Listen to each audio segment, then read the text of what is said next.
जय हिंद दोस्तों। Class today के डिजिटल प्लेटफॉर्म पे आप सभी लोगों का स्वागत है। इस उम्मीद के साथ कि आप सभी लोग स्वस्थ होंगे, मस्त होंगे, बहुत ही अच्छे से अध्ययन कर रहे होंगे, है ना। फटाफट आज की क्लास स्टार्ट करते हैं। आज की क्लास आपकी सीडीपी पेडागोजी की या फर्स्ट एंड सेकेंड पेपर दोनों की, ठीक है। लास्ट क्लास में हमने मोटिवेशन वगैरह तक ये सारी चीजें हमने देख ली थी। इसके बाद जो आज के हम जो है कि क्लास में स्टार्ट कर रहे हैं, वो जो आपके कोर पार्ट है, जो आपका सीडीपी और पेडागोजी का बिल्कुल कोर पार्ट है। कोर पार्ट मतलब कि ये मान के चलिए कि लगभग 8 से 10 ऐसे विद्वान हैं जिनको बार बार जो है कि क्या किया जाता है, पूछा जाता है। तो उन्हीं में से जो है कि कुछ को स्टार्ट किया जाएगा और उन्हीं को बारी बारी करके 8-10 जो हैं उनको देखा जाएगा। मैक्सिमम 10 ही लोग हैं, मैक्सिमम मैं बता रहा हूं कि 10 जो है कि आपके जो है कि शिक्षा विधि है जिनसे प्रश्न पूछा जाता है या जिनकी थ्योरी से प्रश्न पूछा जाता है, उससे ज्यादा नहीं है। अगर उन 10 को अगर हम 10 भी, मैं बहुत ज्यादा बोल रहा हूं, 10 भी बहुत ज्यादा बोल रहा हूं, जिसमें आपके 2-4 तो ऐसे हैं जिसमें यदा कदा कभी कभी कोई प्रश्न पूछा गया है। उसमें से मेन देखेंगे तो 5 से 6 ऐसे जो है कि फेमस पर्सनालिटी हैं जिन पे बार बार प्रश्न पूछा गया। हर एक एग्जाम में 1 से 2 क्वेश्चन पूछा ही पूछा जाता है, जब भी सीटेट का हो या किसी स्टेट के जो है कि आपका जैसे आपका यूपी टेट हो गया, बिहार टेट हो गया, हरियाणा टेट हो गया, एस टेट या राजस्थान टेट हो गया या उत्तराखंड टेट हो गया, तो इसमें भी जो पूछा जाता है उनसे प्रश्न जो है कि पक्का जो है कि 1 से 2 प्रश्न, 3 प्रश्न पूछ लिए जाते हैं उनकी थ्योरी से। तो उन्हीं सारी लोगों को जो है कि देखा जाएगा, ठीक है। तो आज की क्लास को जो है कि बिना देर के स्टार्ट करते हैं।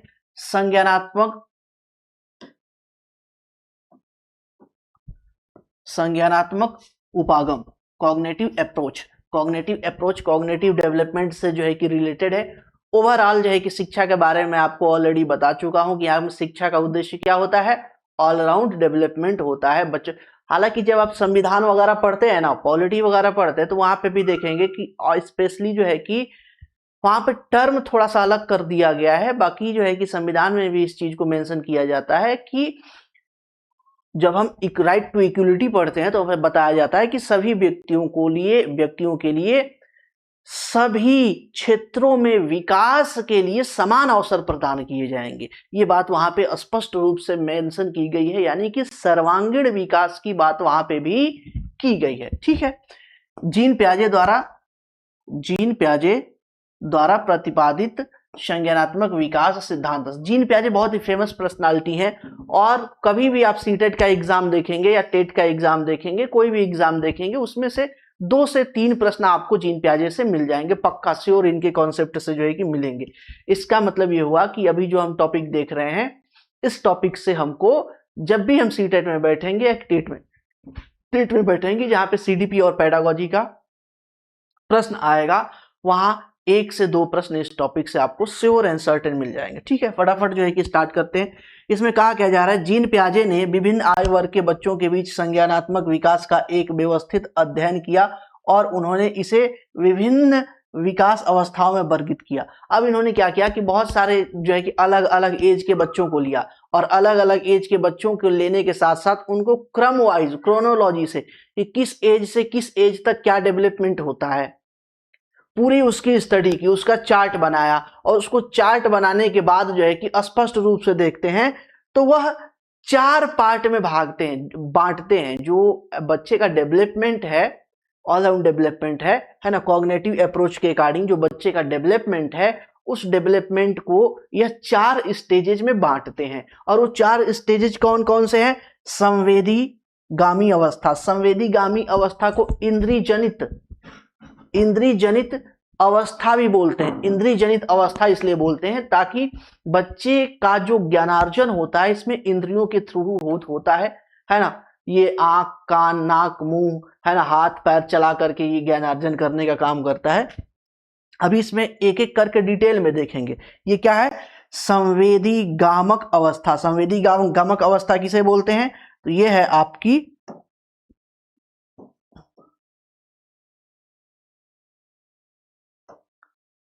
0 से 2 वर्ष की अवस्था। इसे सेंसरी मोटर स्टेज बोलते हैं और 0 से 2 वर्ष की अवस्था होती है। उसके बाद पूर्व संक्रियात्मक अवस्था, 2 से 7 वर्ष की अवस्था को क्या बोलते हैं? Pre operational stage, pre operational stage बोलते हैं। उसके बाद मूर्त संक्रियात्मक अवस्था 7 से 11 वर्ष, है ना। Concrete operational stage, concrete operational stage इसे बोलते हैं। और औपचारिक संक्रियात्मक अवस्था, औपचारिक संक्रियात्मक अवस्था से मतलब है ये 11 वर्ष से वयस्क अवस्था तक, यानी टीनेज तक आप जो है कि मान सकते हैं। 19-20 साल तक ये प्रॉपर जो है कि डेवलपमेंट चलता है 18 साल से। इस तरीके से ये 4 स्टेजेज में जो है कि ये अवस्थाएं बांटी गई हैं। ये अवस्थाएं तो कई बार क्रोनोलॉजी पूछने की क्रोनोलॉजी पूछ लेता है कि इसको प्रॉपर क्रम में क्या कीजिए, अरेंज कीजिए, या फिर इसमें से कौन जो है कि अवस्था नहीं है जो जीन पियाजे द्वारा बनाई गई है, बताई गई है। तो इसमें जो है कि आप अच्छे से अगर आप याद करना चाहें तो इसे SPCF,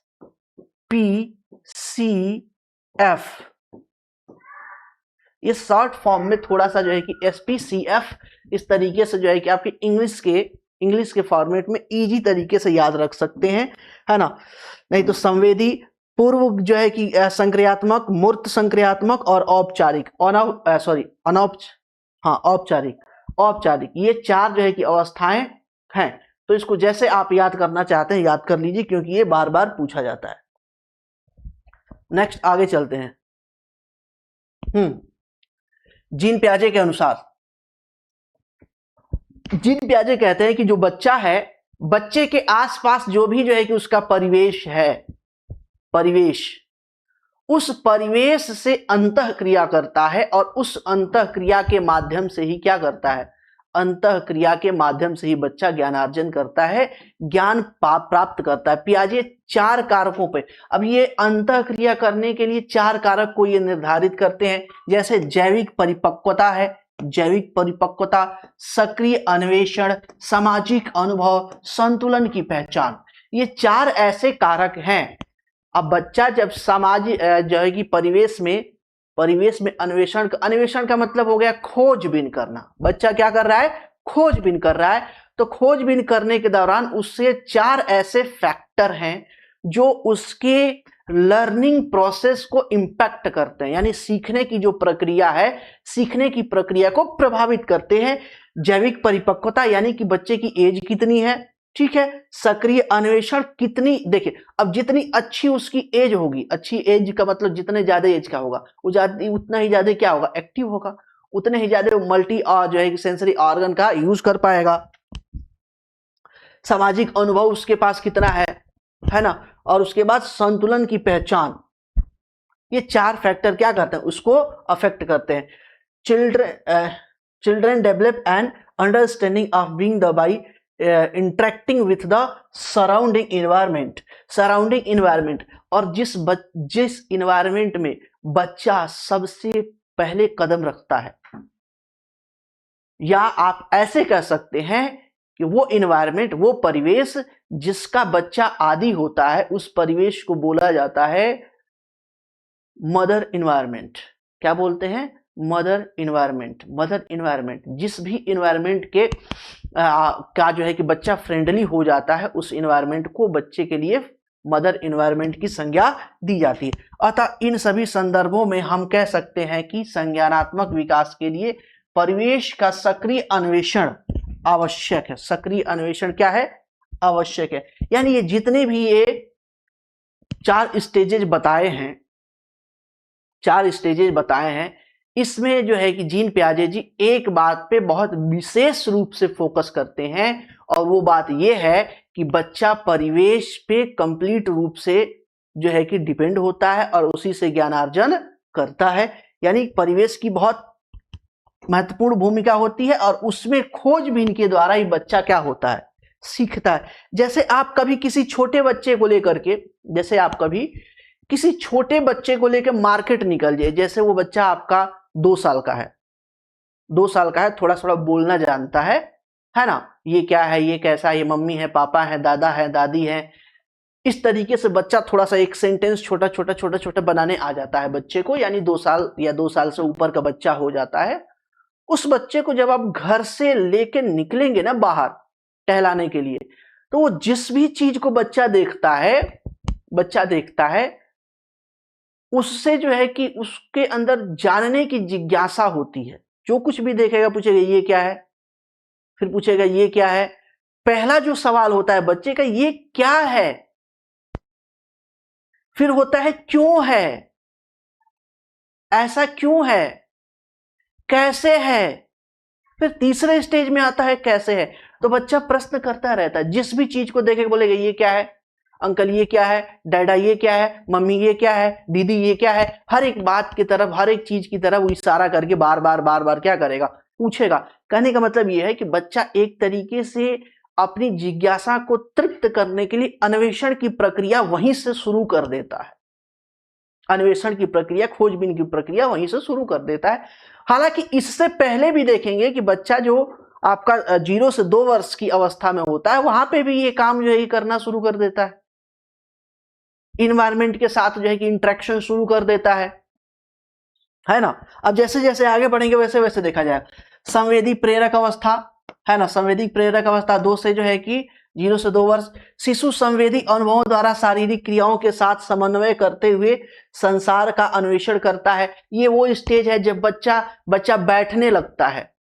थोड़ा बच्चा जो 6, 7, 8 महीने का हो गया, बैठने लग रहा है, बैठने लग गया, मम्मी को काम करना है, दिक्कत हो रही है तो मम्मी क्या बोलेंगी, मम्मी बच्चे को एक बिस्तर पे बिठा देंगी, ऊपर चद्दर उद्दर डाल देंगी, जो भी डालनी है उस पर डाल देंगी, उसको खेलने के लिए कुछ खिलौने रख देंगी, बॉल रख देंगी, डॉल रख देंगी, कुछ और सामान रख देंगी उसको, और रख देंगी। तो बच्चे से अगर मान लो कि वो दूर है, तो बच्चा दूर है तो उस तक पहुंच नहीं पा रहा है, बैठा तो है, उसको चाहिए वो, बट पहुंच नहीं पा रहा है।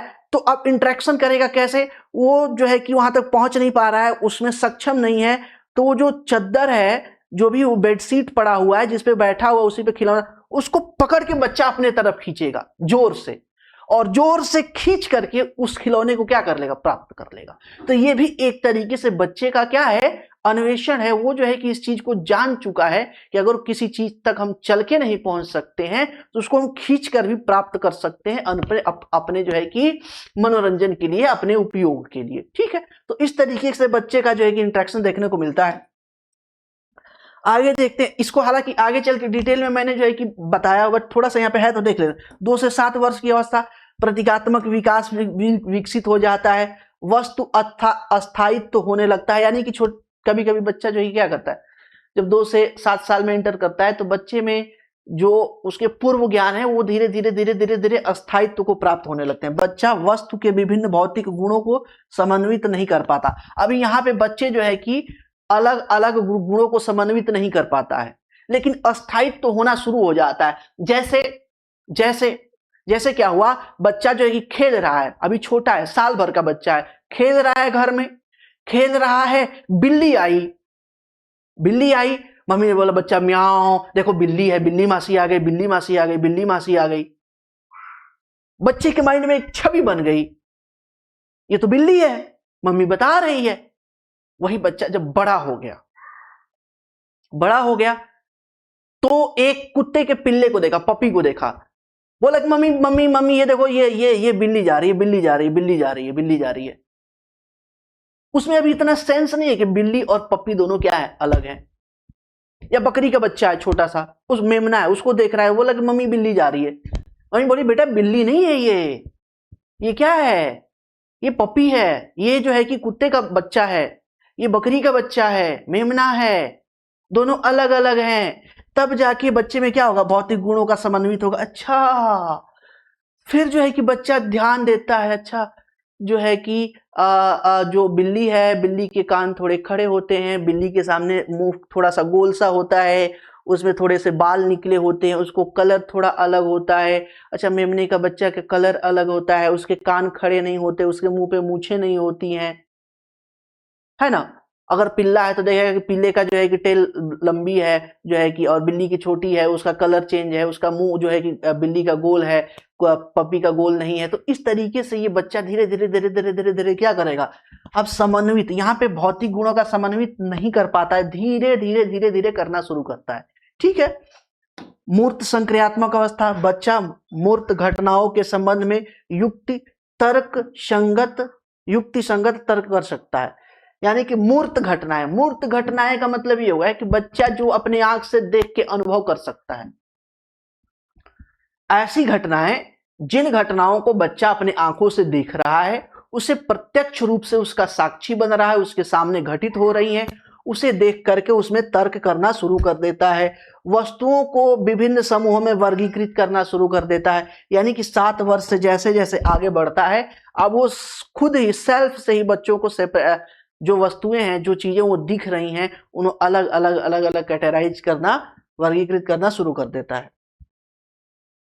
वस्तुओं की मानस प्रतिमाओं पर प्रतिवर्तनीय मानसिक संक्रियाएं करने में सक्षम हो जाता है। ठीक है, ये सारा काम हो जाता है।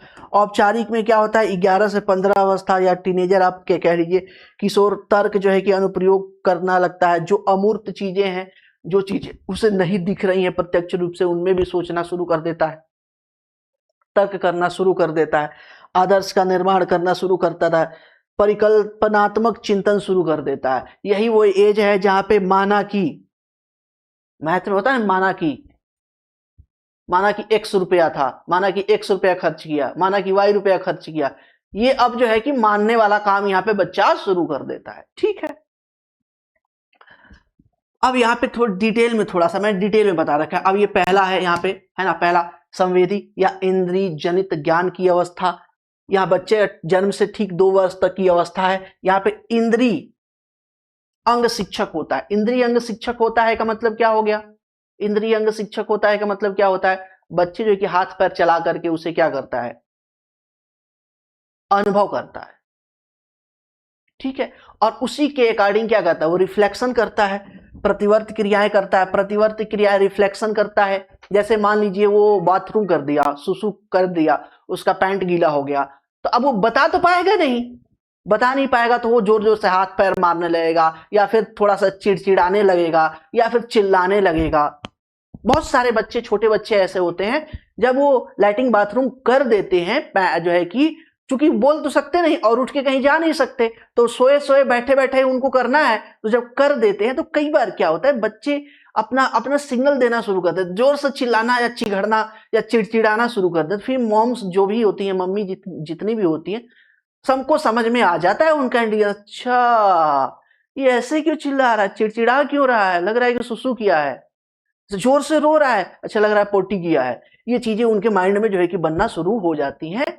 तो ये बच्चा क्या करता है, प्रतिवर्त क्रियाओं के माध्यम से, रिफ्लेक्शन के माध्यम से अपनी भावनाओं को व्यक्त करना शुरू करता है। कहां पे, इसी अवस्था में बच्चे के अंतरंग व्यवहार को दिखाया जाता है। अब यहाँ पे बच्चा अंतरंग व्यवहार का मतलब थोड़ा सा जो है कि इंटीमेट टाइप का व्यवहार करना शुरू कर देता है। हालांकि ये थोड़ा सा निगेटिव पक्ष आ जाता है, और इसके अंतर्गत जो है कि एक नाम मुझे याद नहीं आ रहा है, थोड़ा सा एक वो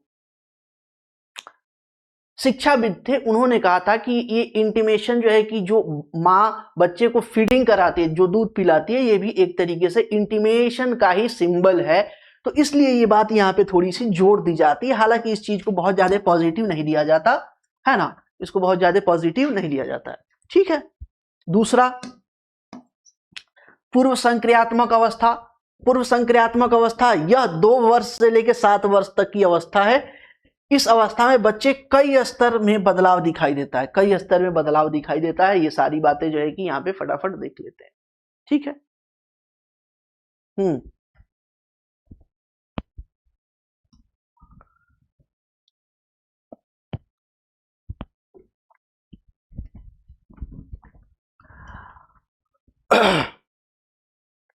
भाषा का विकास शुरू हो जाता है।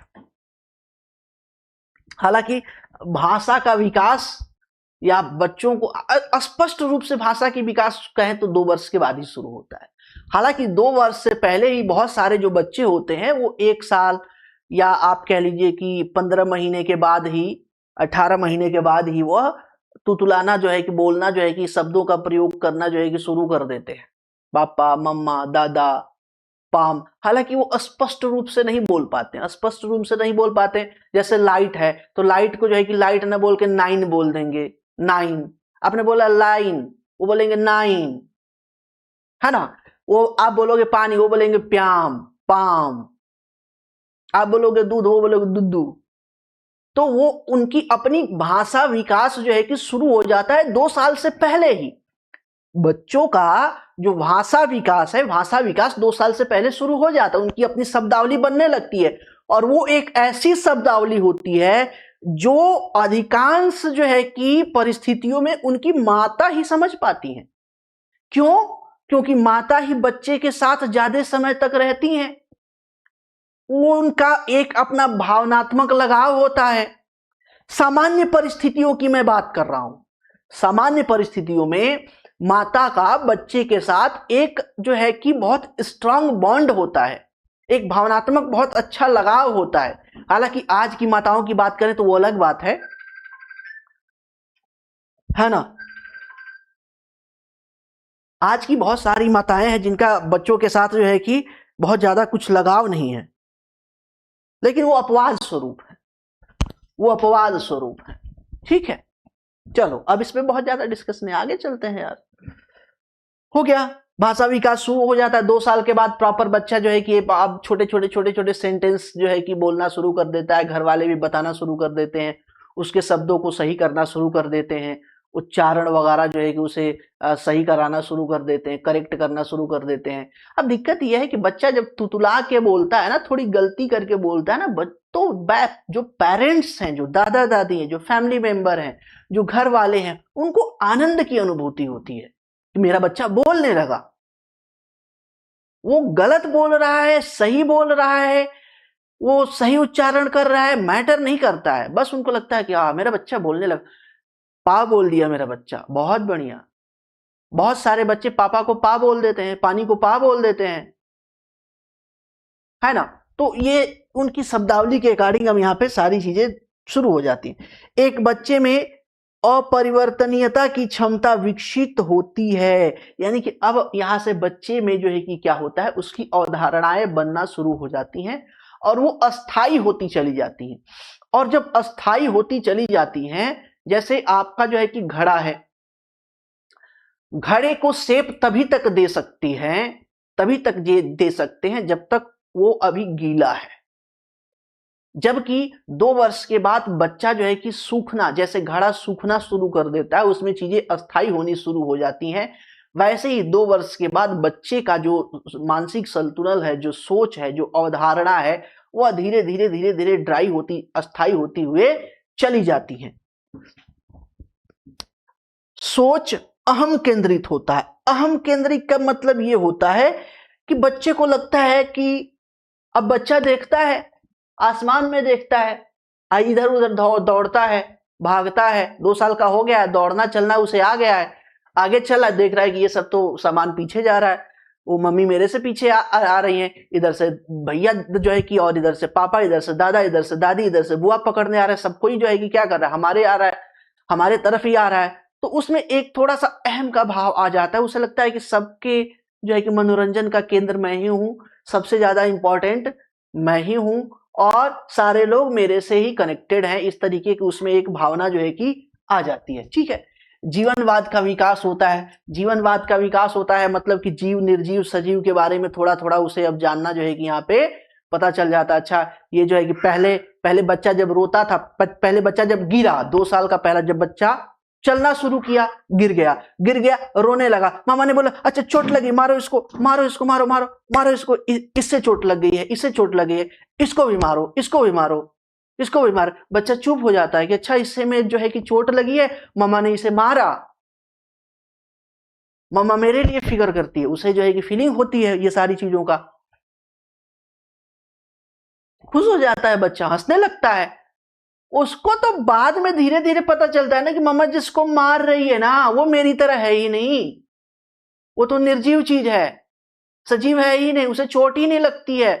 फिर वो सेपरेट करना, अच्छा ये बिल्ली को चोट लगेगी, मेरे को चोट लगेगी, ये कुर्सी को चोट नहीं लगेगी, इस टेबल को चोट नहीं लगेगी, इस रिमोट को चोट नहीं लगेगी, इस टीवी को चोट नहीं लगेगी, मेरे को चोट लगेगी, गाय को चोट लगेगी, मम्मा को चोट लगेगी, डैडा को चोट लगेगी, बहन को चोट लगेगी, मेरे को नहीं लगेगी। और जो है कि इस मतलब कहने का मतलब है जीववाद और सजीव और निर्जीव में भेद करना बच्चा यहाँ पे स्पष्ट रूप से शुरू कर देता है। ठीक है, थर्ड,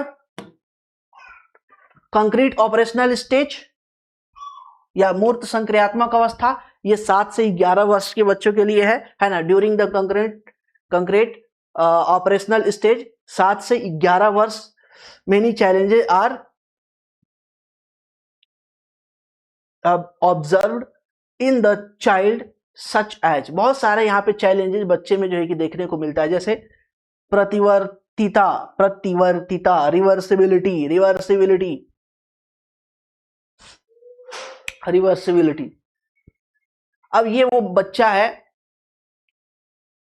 जिसको कहा गया कि बाबू एक काम करो, इससे रिवर्सिबिलिटी आ जाती है, यानी कि कह सकते हैं कि बच्चे को कहा गया कि बच्चा एक बात बताओ, 4 + 2 कितना हुआ? बच्चा बोलेगा 6 सीख लिया।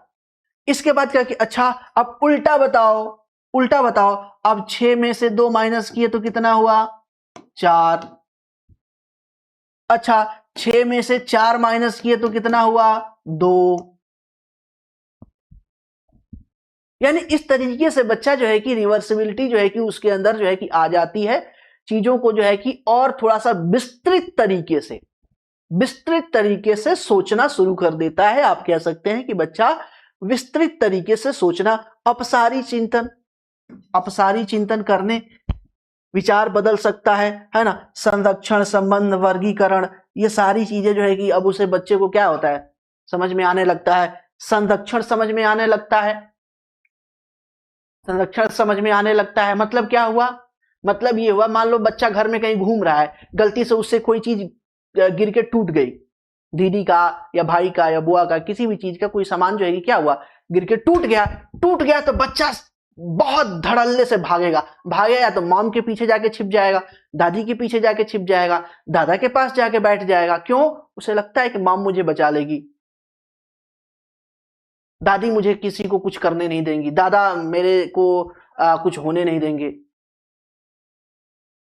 अपनी सेफ्टी के बारे में वो कंफर्म हो जाता है ना। संरक्षण चीजें उसमें आ जाती है। और साथ ही साथ एक चीज और है, वो अपने पसंद की चीजों को संरक्षित करके रखने लगता है। जैसे जो बच्चा आपका 6 साल का है, 7 साल का है, उसको देखेंगे तो उसके पास एक अपना टोकरा होता है, वो टोकरा किसी भी चीज का हो सकता है वो शूज का जो है कि क्या है बॉक्स हो, या कोई और बॉक्स हो, या किसी तरह का कोई सामान हो। अब उसमें अपने पसंद की चीजों को क्या करेगा, संरक्षित करना शुरू कर देगा।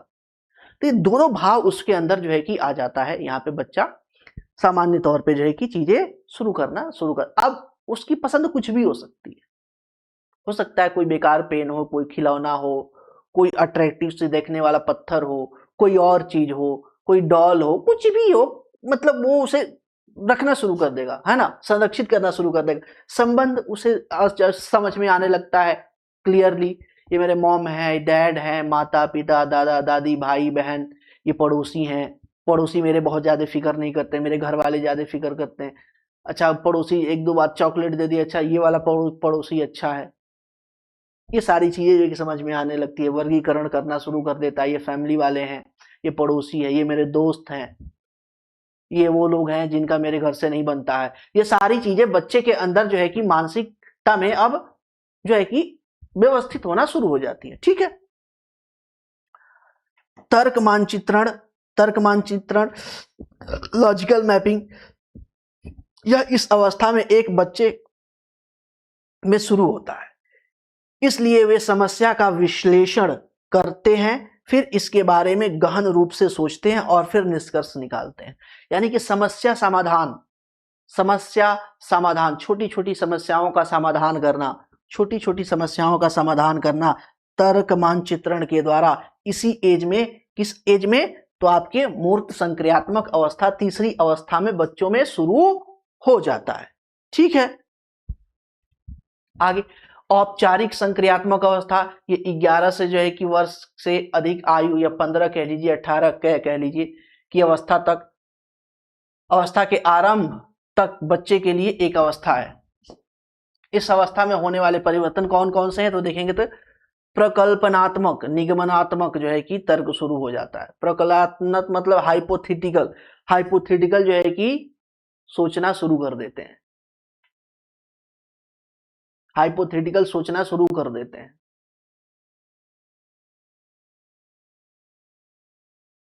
ठीक है, माना कि गाय की संख्या x है, माना कि रोहन ने बैंक में y रुपया जमा किया, इस तरीके से अब वो परिकल्पना, ये परिकल्पना ही तो है, ये हाइपोथेसिस ही तो है जो आप मैथ में करते हो, माना कि, इसलिए ये जो चीजें आप यूज करते हो ये क्या है, एक तरीके से परिकल्पना है।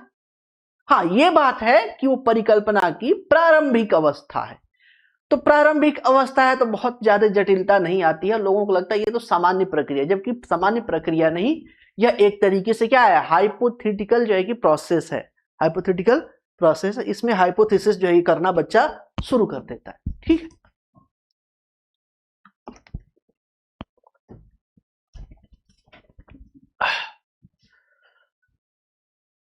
हाँ, सृजनात्मक चिंतन की क्षमता विकसित हो जाती है, यानी क्रिएटिव थॉट, क्रिएटिव थॉट जो है कि अब करना बच्चा क्या करता है, शुरू कर देता है क्रिएटिव थॉट।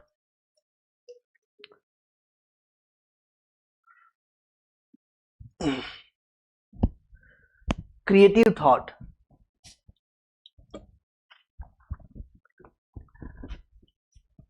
जीन पियाजे के अनुसार एक बच्चे में विकास के केवल 2 कारकों पर आधारित होता है। ठीक है, एक तो भौतिक पर्यावरण, फिजिकल इन्वायरमेंट या परिवेश बोल लीजिए, दूसरा बायोलॉजिकल एबिलिटी, यानी कि बायोलॉजिकल एबिलिटी मतलब कि हेरिडिटरी रिलेटेड जो फीचर है वो। ठीक है, परंतु भाषा के विकास के संदर्भ में वह केवल संज्ञान ही पहचान सकता है। उसके अनुसार बालक में भाषा के विकास उसके संज्ञान से ही होता है, भाषा के विकास के दौरान पर्यावरणीय कारक का कोई हस्तक्षेप नहीं होता। अब ये थोड़ा सा इंपॉर्टेंट जो है कि एक फैक्टर है जो थोड़ा सा आपको ध्यान में रखना है। जीन पियाजे के अकॉर्डिंग भाषा के विकास में, बच्चे के भाषा के विकास में पर्यावरण का कोई हस्तक्षेप नहीं होता। ठीक है, इस तरीके से जीन पियाजे जी क्या हो गए, समाप्त हो गए। और उसके बाद जो है कि आ गए हमारे पास कौन, वाइगोत्स्की साहब। वाइगोत्स्की का सामाजिक सांस्कृतिक सिद्धांत क्या है, वाइगोत्स्की का सामाजिक सांस्कृतिक सिद्धांत, सीडीपी, ये आपका CTET CDP pedagogy first and second paper की क्लास है। ठीक है, चलिए अब ये सोवियत संघ के थे, सोवियत संघ के यूएसएसआर के मनोवैज्ञानिक लेवाइगोत्स्की, इन्होंने सामाजिक सांस्कृतिक सिद्धांत दिया। ठीक है, इस सिद्धांत का तात्पर्य जो है कि सामाजिक अंतःक्रिया एवं शिक्षार्थी के संज्ञानात्मक क्षमता के विकास में एक महत्वपूर्ण भूमिका निभाती है। सामाजिक अंतःक्रिया एवं शिक्षार्थी के संज्ञानात्मक क्षमता के विकास के बारे में ये चीजें जो है कि मोटी मोटी ये चीजें बताते हैं। ठीक है, आगे क्या होता है, वाइगोत्स्की के अनुसार सामाजिक अंतःक्रिया संज्ञानात्मक विकास का प्राथमिक कारण है।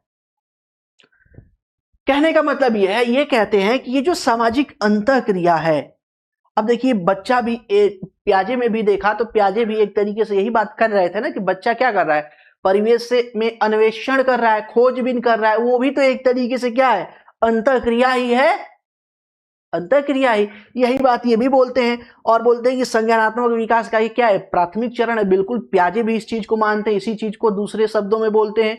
वाइगोत्स्की भी सेम चीजों को जो है कि दोनों जो है कि अलग जो है कि भाषा में यही इसी चीज को बोलते हैं, यानी कि दोनों में एक कॉमन फैक्टर है कि दोनों जो है कि आपके सामाजिक अंतःक्रिया या अन्वेषण की क्रिया को प्राथमिक स्टेज मानते हैं, क्योंकि उनका सिद्धांत इस बात पर बल देता है कि बच्चे कुशल व जानकार लोगों के साथ अंतःक्रिया और सहयोग के माध्यम से सीखते हैं। जैसे मैंने इससे पहले प्याजे वाले में बताया कि एक छोटे से बच्चे को ले लीजिए, छोटा बच्चा मतलब कि जो बच्चा जो है कि 2-2.5 साल का, 3 साल का हो, है ना, 2.5-3 साल के बच्चे को आप ले लीजिए, और 2.5-3 साल के बच्चे को जब आप लेकर निकलेंगे बाहर तो हर बात में वो पूछेगा ये क्या है, ये क्या है, ये क्या है, ये क्या है, ऐसा क्यों है, कब है, ये सारी चीजें जो है कि अब पूछना शुरू कर देगा अपने हिसाब, उसकी जिज्ञासा होती है, उस जिज्ञासा को तृप्त करने के लिए बच्चा शुरू कर देता है अपनी कार्रवाई। ठीक है, वाइगोत्स्की सामाजिक सांस्कृतिक दृष्टिकोण के अनुसार वयस्कों और सक्षम साथियों के साथ अंतःक्रिया भाषा के विकास को प्रभावित करती है। यानी कि बच्चा क्या है, बच्चा जैसे जैसे अब देखो बच्चा खुद तो बोलना आता नहीं है, छोटा है तो बोलना आता, तो मैंने बताया ना कि बच्चे जो है कि चिल्लाने, रोने, चिड़चिड़ाने, हाथ पैर मारने के माध्यम से अपनी अभिव्यक्ति करते हैं। अगर बच्चे को बचपन से ही बोलना आता, छोटे पर से ही, तो वो हर एक चीज बोल के बताता, तो बोलना आता नहीं है। बट उसके आसपास लोग बोलते, बाबू मेरा राजा बेटा है ना, ये मम्मा है, मम्मा मम्मा मम्मा जो है कि तुम्हारे लिए खाने को लेके आया है, मम्मा अभी वेट कर रहा है, पापा आने वाले हैं। तो वो जो इंटरेक्शन है, बच्चा उसे बहुत ध्यान से सुनता है। तो सारी चीजें तो नहीं समझ में आता है उसको, मम्मा समझ में आता है, पापा समझ में आता है, दादा समझ में आता है, दादी समझ में आता है, भैया समझ में आता है, यही सारी चीजें समझ में आता है। सामान्य तौर पे देखा जाता है कि बच्चे सामान्य तौर पे जो सबसे पहले शब्द जो है कि बोलना शुरू करते हैं, दादा या मामा, मामा माँ माँ माँ माँ, ये बोलना शुरू करते हैं सामान्य तौर पे। हालांकि कुछ एक्स्ट्रा ऑर्डिनरी बच्चे होते हैं जो पापा बोलना शुरू करते हैं, डैडा बोलना शुरू करते हैं, उनकी अपनी एक अलग अभिव्यक्ति होती है। इसमें जो प्रभाव होता है वो इस बात का प्रभाव होता है कि बच्चा किसके करीब ज्यादा रहा है, किसके करीब ज्यादा रहा है। अगर बच्चा माँ के करीब ज्यादा रहा है तो माँ माँ माँ माँ माँ बोलना शुरू करेगा। अगर पापा के ज्यादा करीब रहा है तो पापा पापा पापा बोलना शुरू करेगा। दादा दादी के करीब रहा है तो दादा दादा दादा बोलना शुरू करेगा। अब ये उसके जो है कि कंडीशन पे डिपेंड करता है, ठीक है। अब इसके हिसाब से देखा जाए तो वाइगोत्स्की जो है कि बच्चे के विकास के चरण को 3 कैटेगरी में बांटते हैं। क्या करते हैं? वाइगोत्स्की बच्चे के विकास को 3 कैटेगरी में रखते हैं। 3 कैटेगरी मतलब कि कौन कौन सी कैटेगरी है? तो पहली कैटेगरी है कि वो जोन, 3 कैटेगरी 3 जोन में रखते हैं। एक वो जोन जिसमें बच्चा स्वतः ही चीजों को जान लेता है, स्वतः ही चीजों को क्या होता है, जान लेता है। ये जैसे आपका ग्रीन वाला है ना, ग्रीन वाला जोन, ये जो ग्रीन वाला जोन है, task that child can complete on his own, यानी कि ऐसे कार्य, ऐसी चीजें, ऐसे टास्क जिसको बच्चा स्वतः ही पूरा कर लेता है, यही चीजें यहां पे दिखाई गई है। पहला है ना, कैन वर्क इंडिपेंडेंटली, इंडिपेंडेंटली यानी कि बच्चा स्वतः से ही कोई कार्य पूरा, वो सारे कार्य जो बच्चा स्वतः ही कर ले, स्वतंत्र रूप से, किसी की हेल्प की जरूरत ना पड़े, किसी से पूछने की जरूरत ना पड़े, किसी से इंटरेक्शन की जरूरत ना पड़े। तो उन सारे कार्यों को, उन सारे जो है कि टास्कों को कहां रखा जाता है? तो बच्चे के प्राइमरी जोन में रखा जाता है, उस जोन में रखा जाता है जिसमें बच्चा सब कुछ जो है कि अपने स्वतः से कर लेता है। ये एक उसका अलग जोन होता है, ठीक है। दूसरा जोन होता है, ये इसे कहते हैं करंट लेवल। इसे क्या बोलते हैं? Current level. वो सारे टास्क या वो सारी चीजें जो बच्चा स्वतः ही पूरा कर लेता है उसे करंट लेवल बोलते हैं कि बच्चा का ये करंट लेवल है, यहां तक ये खुद ही सारी चीजें कंप्लीट कर लेता है, किसी को हेल्प की जरूरत नहीं पड़ती। दूसरा आता है zone of proximal development, zone of proximal development. ये है zone of proximal development, zone of proximal development. Zone of proximal development यानी कि वह सारे कार्य जो बच्चा खुद से तो नहीं कर सकता, लेकिन अगर कोई हेल्प कर दे, दीदी हेल्प कर दे, भैया हेल्प कर दे, मम्मी हेल्प कर दे, है ना, कोई हेल्प कर दे, तो किसी के हेल्प और हिंट की सहायता से वो सारे काम को पूरा कर सकता है या वो सारे टास्क को पूरा कर सकता है। उसे कहते हैं task that child can complete with the help. किसी के हेल्प से जो है कि वो पूरा करेगा, उसे कहते हैं जोन ऑफ प्रॉक्सिमल डेवलपमेंट। क्या बोलते हैं? जोन ऑफ प्रॉक्सिमल डेवलपमेंट बोलते हैं, zone of proximal development. Learning through MKO, है ना, किसी न किसी के सहायता से चीजें वो बच्चा ज्ञानार्जन कर लेता है, ठीक। कई बार क्या होता है, बच्चे जैसे पढ़ते हैं तो पढ़ते टाइम बहुत सारे टास्क, बहुत सारे सवाल ऐसे होते हैं, बहुत सारी चीजें ऐसे जिसका वो उत्तर खुद से लिख देते हैं, ठीक है। बहुत बार जो है कि कुछ कुछ सवाल ऐसे होते हैं जिनको गार्जियन को बिठा के कराना पड़ता है, बताना पड़ता है, थोड़ा सा हिंट देना पड़ता है, बच्चा फिर कर लेता है। तो वो सारा कहाँ पे आएगा? जोना प्रॉक्सिमल। दूसरा है आपका आउट ऑफ रीच, पहुंच से बाहर, पहुंच से बाहर, यानी कि वो सारे टास्क या वो सारे कार्य या वो सारे ज्ञानार्जन, वो सारी सीख जो बच्चा किसी के हेल्प से भी नहीं कर पाता है, किसी के हेल्प से भी नहीं कर पाता है, वो आता है task that child can not do at this age, यानी कि उस अवस्था में, उस एज में वो जो है कार्य बच्चा कर ही नहीं सकता, चाहे किसी की हेल्प मिले चाहे किसी की हेल्प ना मिले, उसमें जो है कोई दिक्कत वाली चीज नहीं होती है। ठीक है, ये सारी बातें होंगी।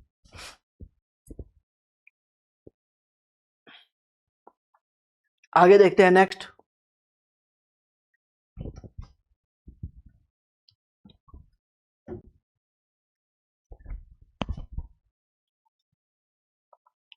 ये क्या बोल रहे हैं?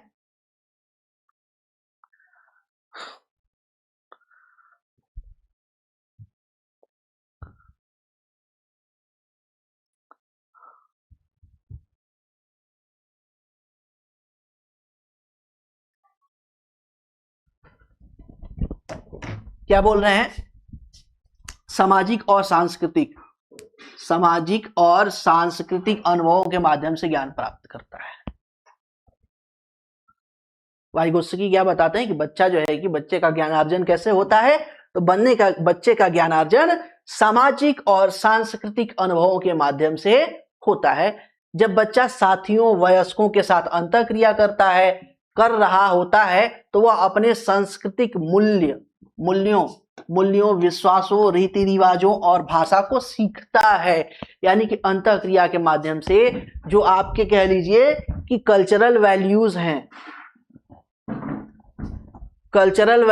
हैं, जो फैमिली वैल्यूज हैं, जो सोशल वैल्यूज हैं, है ना, सामाजिक जो है कि मूल्य हैं, सांस्कृतिक मूल्य हैं, है ना, और जो पारिवारिक जो है कि मूल्य हैं या नैतिकता है, उसको सीखता है, रीति रिवाज सीखता है, विश्वास सीखता है।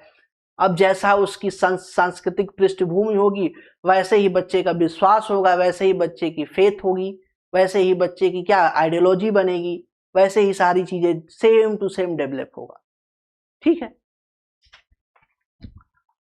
उनके सामाजिक सांस्कृतिक सिद्धांत के अनुसार विकास संस्कृति, सामाजिक अंतःक्रिया और भाषा के परस्पर मेल से होता है।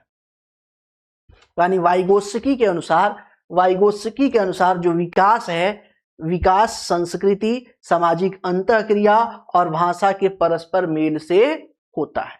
ये तीन चीजों का जो है कि यहाँ पे इंपॉर्टेंट रोल देखने को मिलता है। ठीक है, आगे चलते हैं। वाइगोत्स्की का मानना था कि चूंकि भाषा संस्कृतियों और समुदायों में भिन्न होती है, इसलिए चिंतन, संज्ञानात्मक विकास और संज्ञान भी भिन्न होते हैं।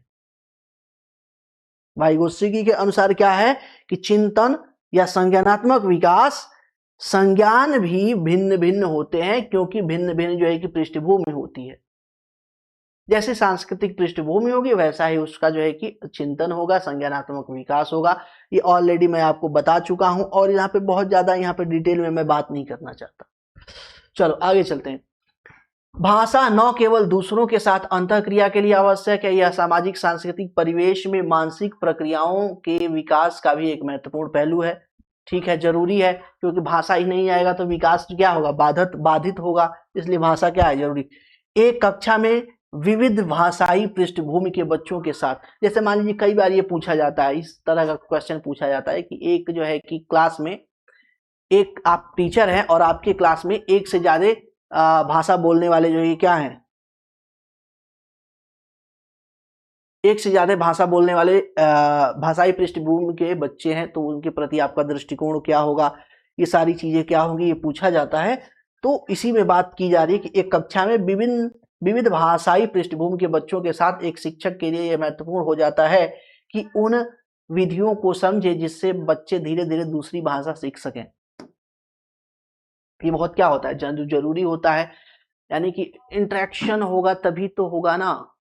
कहा यह जा रहा है कि एक बच्चा, एक क्लास में विभिन्न भाषा के पृष्ठभूमि से बच्चे हैं, तो शिक्षक को इस बात पे विशेष ध्यान देना चाहिए कि बच्चे एक दूसरे की भाषा सीख सकें। ऐसा मेथड इजाद करना चाहिए, ऐसा टीचिंग जो है कि स्ट्रेटजी बनानी चाहिए, ऐसी ही प्लानिंग करनी चाहिए। कहने का मतलब ये है। संस्कृति संज्ञानात्मक विकास और अधिगम का मुख्य निर्धारक है। ठीक है, यह मानव वैधिक विकास, बौद्धिक विकास और मनुष्य विश्व को कैसे देखता है में महत्वपूर्ण भूमिका निभाती है। ऑलरेडी पृष्ठभूमि के बारे में बता चुका हूं। वाइगोत्स्की का मानना है कि विकास की प्रक्रिया में सामाजिक और सांस्कृतिक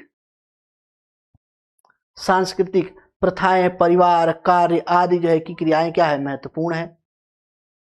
संस्कृति में सारी चीजें आ जाती हैं। अब ये बहुत ज्यादा इंपॉर्टेंट चीज है, इस चीज को बहुत ज्यादा इंपॉर्टेंट दीजिएगा। इस प्रकार उपयुक्त बिंदु से स्पष्ट होता है कि वाइगोत्स्की के सिद्धांत में जैविक पहलू की उपेक्षा की गई है।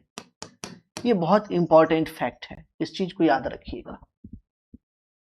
इस तरह का प्रश्न पूछा गया है बहुत बार कि वाइगोत्स्की के सिद्धांत के संबंध में निम्नलिखित में से कौन सा कथन सत्य है, और उसमें जो है कि इस बात को डाल दिया जाता है कि वाइगोत्स्की के सिद्धांत में जैविक पहलुओं को या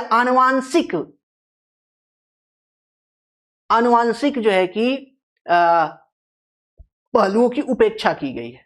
तो ये बिल्कुल सत्य है, बिल्कुल सत्य है। इस तरीके से ये कार्यक्रम हमारा क्या हो गया, कंप्लीट हो गया। आज का क्लास कंप्लीट हो गया, और इसके साथ ही अब कुछ प्रश्न हैं, उन प्रश्नों को हम फटाफट जो है कि यहाँ पे देख लेते हैं, है ना। उन प्रश्नों को, कुछ प्रश्नों को देख लेते हैं, फिर आगे, इससे आगे नेक्स्ट क्लास में देखा जाएगा। क्वेश्चन नंबर फर्स्ट, बच्चे दुनिया के बारे में अपनी समझ का सृजन करते हैं, इसका श्रेय किसको जाए। ये बात किसने कहा था कि बच्चे, या ये जो है कि थ्योरी जो गढ़ी थी, ये किसने गढ़ी थी कि बच्चे दुनिया के बारे में अपनी समझ का सृजन खुद करते हैं। ये है जीन पियाजे जी। किसने कहा है, जीन पियाजे जी। यही तो कहते हैं कि बच्चा खुद ही क्या करता है, परिवेश से इंटरेक्शन करता है, अंतःक्रिया करता है, और अंतःक्रिया करके ज्ञानार्जन करता है, ज्ञान का विकास करता है। यही बात तो बोला जा रहा है कि खुद ही ज्ञान का क्या करता है, सृजन किया जाता है। क्वेश्चन नंबर 2, पियाजे के अनुसार निम्नलिखित में से कौन सी अवस्था में बच्चा अमूर्त संकल्पना, अमूर्त मतलब जो नहीं दिखाई देती है, ठीक है, के विषय में तार्किक चिंतन करना प्रारंभ कर देता है। तार्किक चिंतन करना प्रारंभ कर देता है, तो वो प्रारंभ कर देता है ए वाले अवस्था में। पहले और दूसरे में तो करता नहीं है ना। कहां से शुरू होता है, यहां से शुरू होता है। जबकि जो लास्ट वाला है औपचारिक संक्रियात्मक अवस्था, इसमें पूर्ण रूप से देखने लगता है, हाइपोथेसिस वगैरह बनाने लगता है, रिवर्स चीजें भी करने लगता है। ठीक है, आगे चलते हैं। नेक्स्ट क्वेश्चन नंबर 3, वाइगोत्स्की बच्चों को सीखने में निम्नलिखित में से किस कारक की महत्वपूर्ण भूमिका पर बल देते हैं वाइगोत्स्की। ठीक है, सामाजिक, अनुवांशिक तो बिल्कुल नहीं देते, नैतिक से कोई मतलब नहीं, शारीरिक से कोई मतलब नहीं। ए सामाजिक पहलू को बहुत ज्यादा ये महत्व देते हैं। सामाजिक और सांस्कृतिक पहलू, सामाजिक और सांस्कृतिक पहलू, सांस्कृतिक पहलू।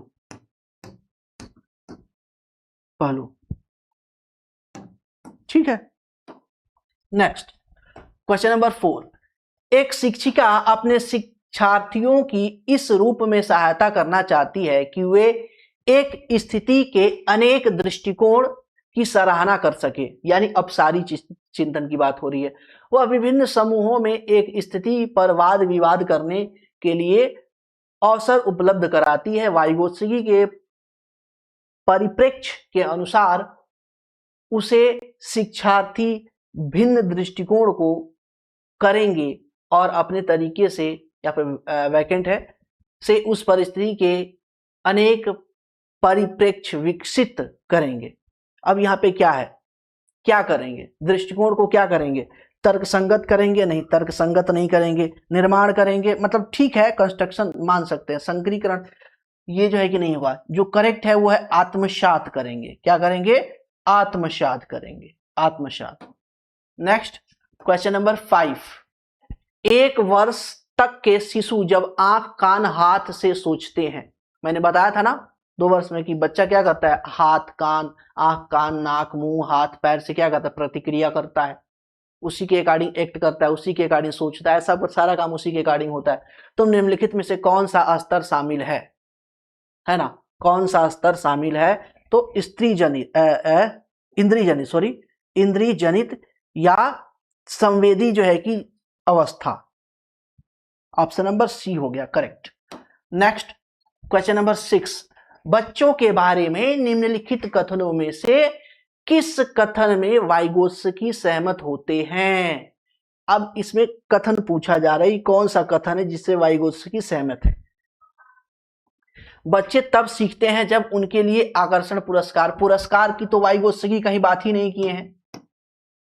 बच्चों के चिंतन को तब समझा जा सकता है जब प्रयोगशाला में पशुओं पर प्रयोग किया, इसकी कभी बात ही नहीं हुई है पूरे जो है कि क्लास में, है ना। बच्चे जन्म से शैतान होते हैं, ये निगेटिव चीज हो गया। बच्चे समवयस्कों और वयस्कों के साथ सामाजिक अंतःक्रिया, option number D correct. Proximal, है ना, development of proximal zonal development, ठीक है। 7 नंबर, वाइगोत्स्की के अनुसार बच्चे सीखते हैं जब पुनर्बलन प्रदान करते हैं, नहीं परिपक्व होते हैं, नहीं अनुकरण से, वयस्कों के से, ऑप्शन नंबर डी वयस्कों और समवयस्कों के साथ परस्पर क्रिया से। आगे क्वेश्चन नंबर 8।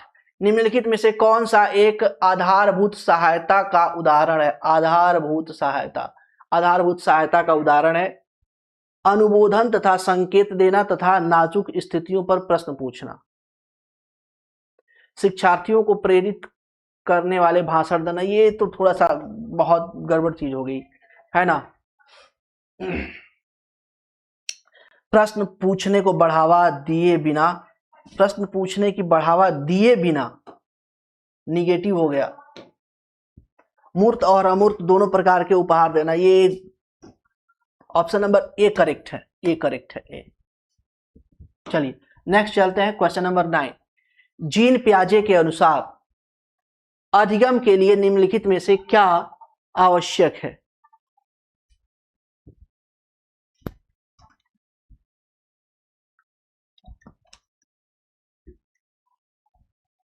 ठीक है, जीन पियाजे के अनुसार निम्नलिखित में से अधिगम के लिए क्या आवश्यक है? वयस्कों के व्यवहार का अवलोकन करना, ईश्वरीय न्याय पर विश्वास करना, नहीं, ईश्वरीय न्याय की कहीं बात ही नहीं हुई थी जीन पियाजे में। शिक्षकों और माता पिता द्वारा पुनर्बलन, नहीं, ये भी नहीं, ये भी कहीं बात नहीं हुई। ऑप्शन नंबर डी करेक्ट है।